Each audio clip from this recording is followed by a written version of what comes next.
नमस्कार HNT के दर्शकों को आज ऐसी शख्सियत से रूबरू कराने जा रहे हैं जो किसी नाम और पहचान के मोहताज नहीं है। आज हम आपकी मुलाकात कराते हैं चौधरी कृपाराम पुनिया जी, जो पहले IPS थे, उसके बाद IAS में आए और फिर हरियाणा के सबसे कद्दावर कैबिनेट मिनिस्टर बने। और आज उनकी जर्नी के बारे में पूछते हैं, कैसा उनकी लाइफ की जर्नी रही। तो इससे पहले ये बताइए, आप सबसे पहले IPS में कब आए और क्या उम्र थी आपकी? मैंने 1966 में IAS किया और उस वक़्त मुझे ट्रेनिंग करने के बाद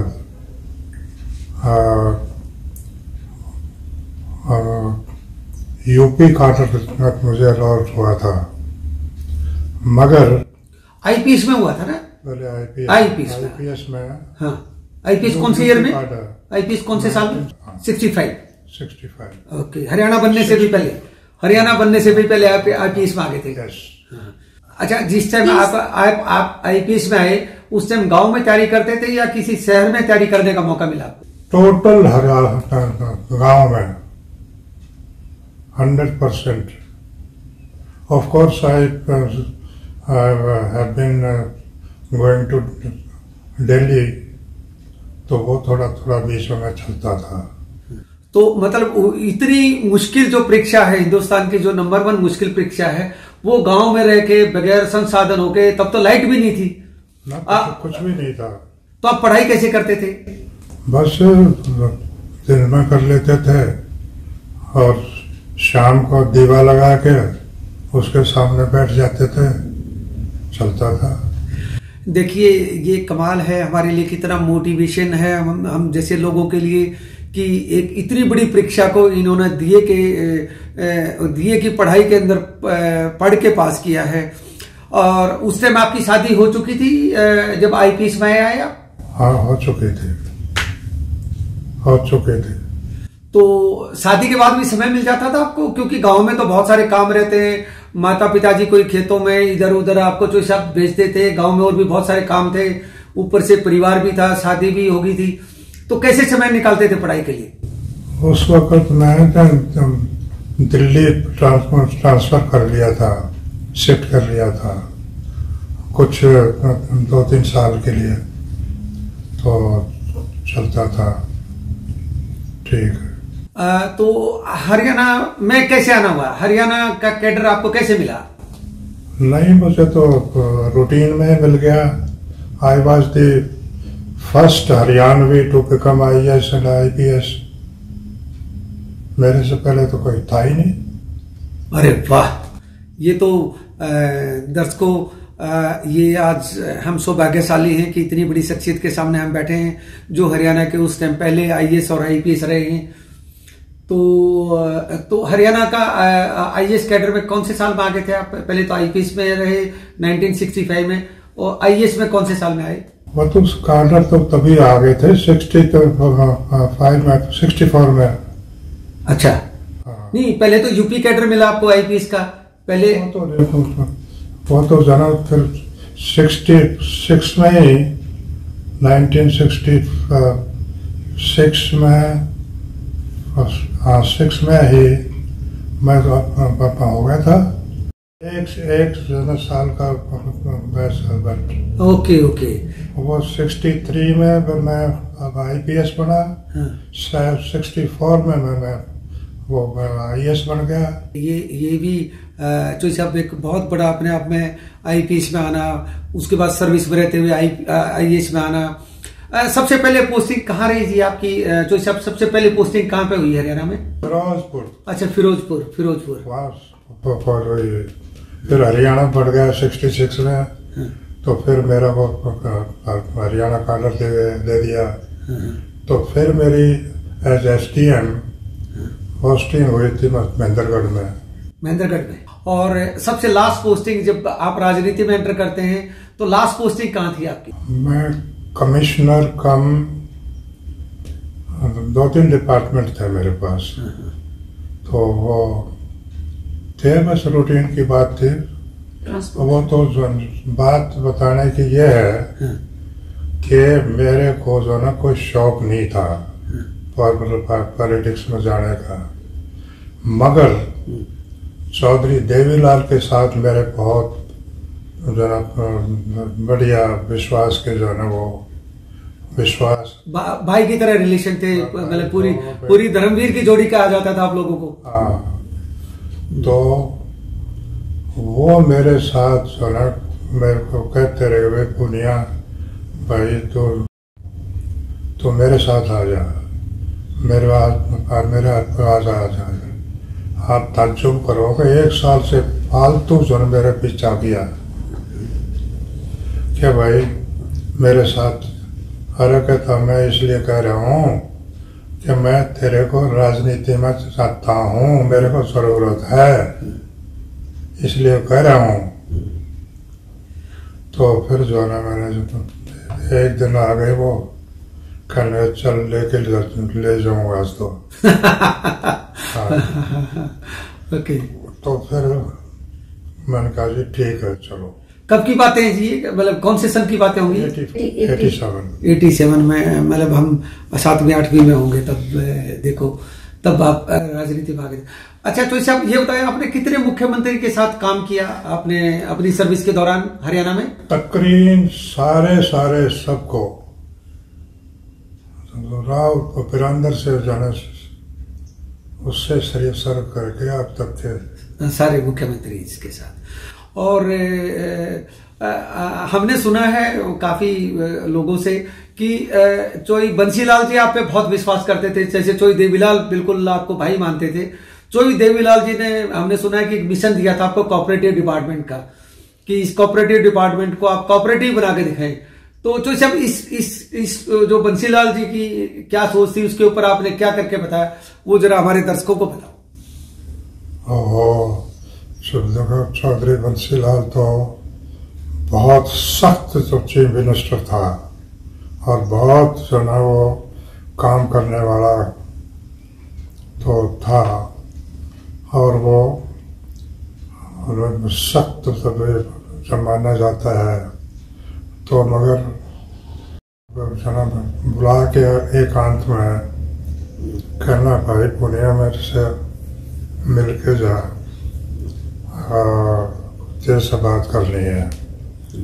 तो मैंने कहा जी ठीक है। तो बात करी तो कहने लगा भाई ऐसा है कि मैंने जो ना तेरा काम देखा तो हर एक वर्ग में जहाँ भी तेरे को लगाया बहुत बढ़िया रहा। और भाई एक मैं ये कर देखना चाहता हूँ कि भाई एक वहाँ ससुरा ऐसा है कि उसमें उसको नहीं कोई सुधार सकता, हर कोई सुधार सकता था तो तू ही सुधार सकता है। तो इसलिए मेरे को मैंने ये सोच के आपको बुलाया है। बता, मैंने कहा जी 6 महीने का टाइम दे दो, थोड़ा सा जायजा ले लूं फिर बताऊंगा। तो कहने लगे ठीक है। फिर उसके बाद 6 महीने के बाद मैंने कहा जी तैयार हूँ, अच्छा करूँगा। हाँ, उससे पहले ये पूछ लिया मैंने कि जी कौन सा महकमा है? कहता है ये ससुरा है ना, कोऑपरेटिव सोसाइटीज। सारे गुड्डे बंदा सारे चोर जितने जो जितना ज्यादा वो गंदगी होती है वो वही है।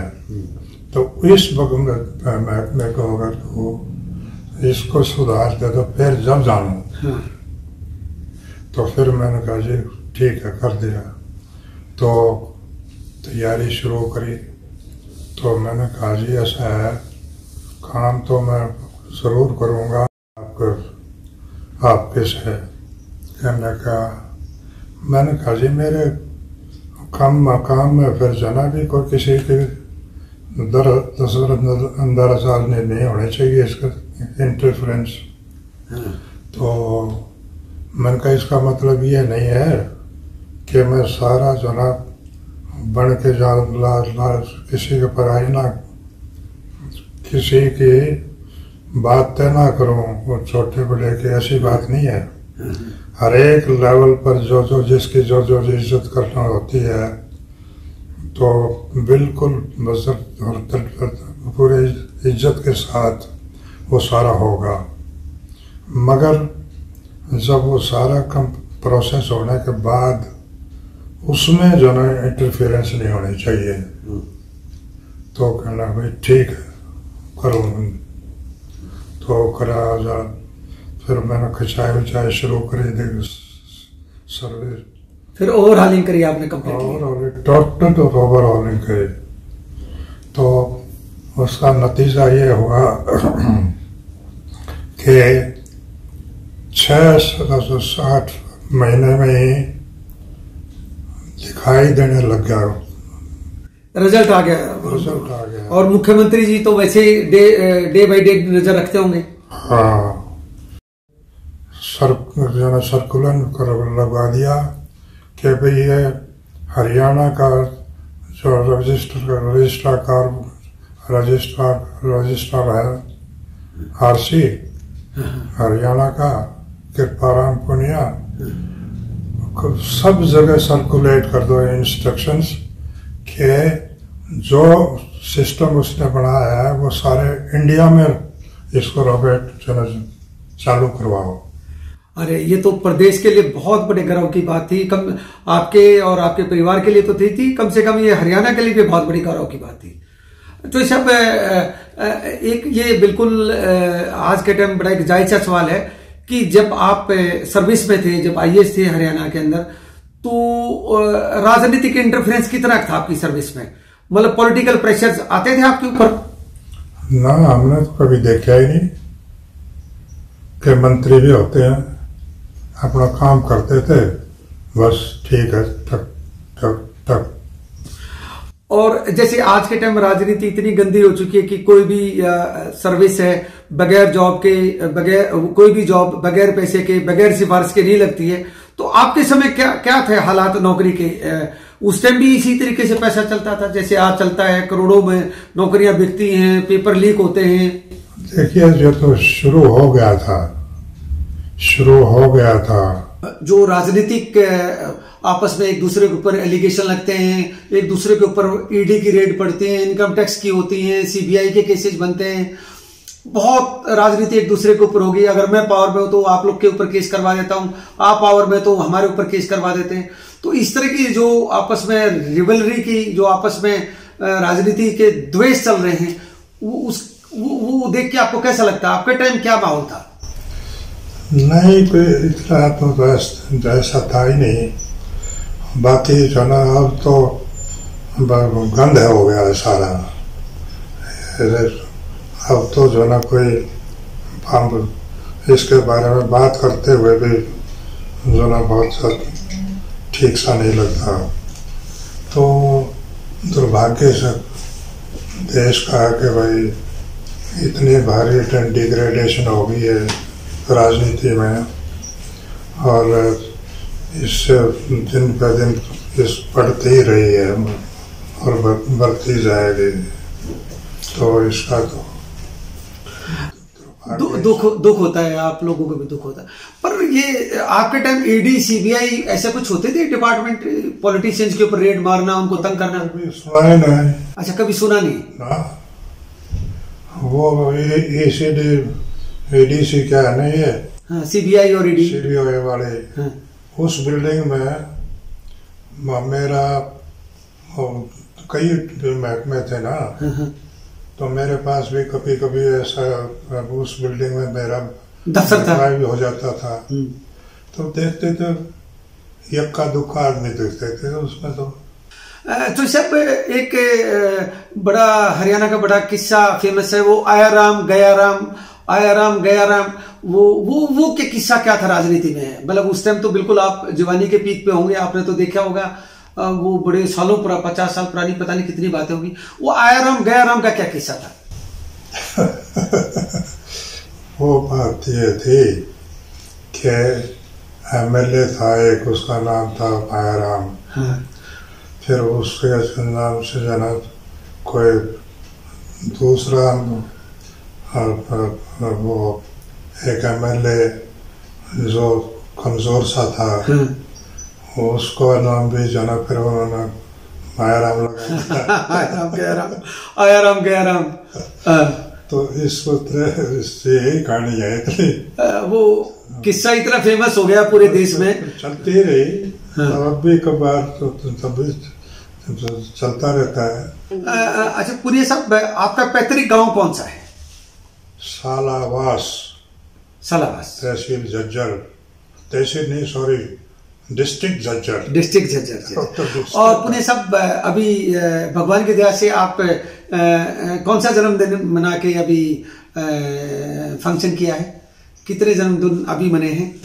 86। और हमारी ये दुआएं हैं कि आप कम सेंचुरी पार करें, ऐसे ही जन्मदिन मनाते रहें, हम भी आते रहें। तो सब एक किस्सा और चलते चलते जरा बताइएगा। आप गयाराम वाला जैसे आप बता रहे थे, ऐसे ही जेडी तपासे साहब जो गवर्नर थे, उनको थप्पड़ मारना है, गला मारना, वो क्या किस्सा था? वो भी आपके टाइम में हुआ था? वो किस्सा क्या था, थोड़ा वो तो बताइए। वो ये था कि वो यही बार इस तरह हुआ ना, ये भजन लाल ने वो एमएलए जो ना वहाँ से उठा के जो ना वो ले गए, और वो उस वक़्त जो ना मेजॉरिटी थी तो किसी चौधरी भजन नाना चौधरी देवीलाल जी। आप उस टाइम राजनीति में थे ना? मैं राजनीति में नहीं था। नहीं थे, मगर उसका नजदीक से था। नजदीक से भी थे, मतलब ठीक है। आप देवीलाल जी के बड़े फेवरेट रहे हैं, आप परफॉर्मर रहे हैं, बंसीलाल जी के बिल्कुल भाई की तरह रहे हैं, तो आपका काम बोलता था, आप तो नजदीक तो रहना ही था। तो फिर क्या हुआ जी उसके बाद राजभवन में क्या हुआ? तो जाना होगा गवर्नर का धड़ से तुम तो देवला नहीं यो हमारा। अच्छा, ये हो गया था। देखिए आज चोई साहब कृपाराम पुनिया जी ने, के.आर. पुनिया जी जो एक पॉलिटिक्स में एक बहुत बड़ा हरियाणा का ब्रांड नेम है, जो किसी नाम के मोहताज नहीं है, आज उन्होंने कितना किस्सा जो अंदरूनी बातें शेयर की कि वो लोग तो कहते थे गला पकड़ा, आज सच्चाई साहब ने खुल खाई है कि वो थप्पड़ ही बजा था, ना कि गला पकड़ा गया था। चोई साहब आज के लिए निकालने के लिए थैंक यू सो मच। आज आपका पार्ट 1 इंटरव्यू है, पार्ट 2 के लिए फिर आपके पास दोबारा आएंगे। पार्ट 2 के लिए हमें फिर इसी तरीके से समय निकाल के दीजिए। I am grateful to you, thank you very much. Thank you ji, thank you.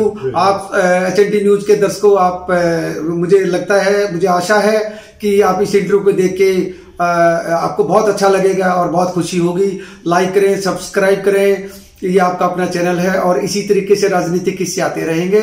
और जाते जाते हम चोई साहब से पूछेंगे कि दर्शकों को क्या कहना चाहेंगे, हरियाणा के लोगों को क्या मैसेज देना चाह रहे हैं आप? आप लोगों को बहुत बधाई है मेरे को, और बहुत बड़ी सर्विस आपकी है। इस तरह से जो ना बढ़िया अच्छे जो ना वो ये सारे हरियाणा के बढ़िया से जो ना वो हर तरह की बातें आप निकाल रहे हो, और बहुत बढ़िया ढंग से आप इसको प्रेजेंट कर रहे हो, और ये तो बहुत बड़ा काम है, बड़े अच्छा। और मैं आपको बहुत बहुत बधाई देता हूँ और ईश्वर से प्रार्थना करता हूँ कि आपको बहुत करने जन्म कामयाबी जो मिलती चली जाए, और बहुत आप आगे बढ़ जाए। थैंक यू सो मच ताऊ जी। इस तरीके से चोई साहब आपका आशीर्वाद बना रहे। HNT के दर्शकों, आज के लिए इतना ही। Part 1 interview Kriparam Punia ji, former IPS, former IAS and former cabinet minister, उनका आज पार्ट 1 इंटरव्यू था। पार्ट 2 उसके बाद आपका अगले महीने में, आपको मार्च के महीने के अंदर फिर देखने को मिलेगा, लंबा इंटरव्यू मिलेगा और इसी तरीके से आपको सरप्राइज देते रहेंगे। Thank you so much. Thank you.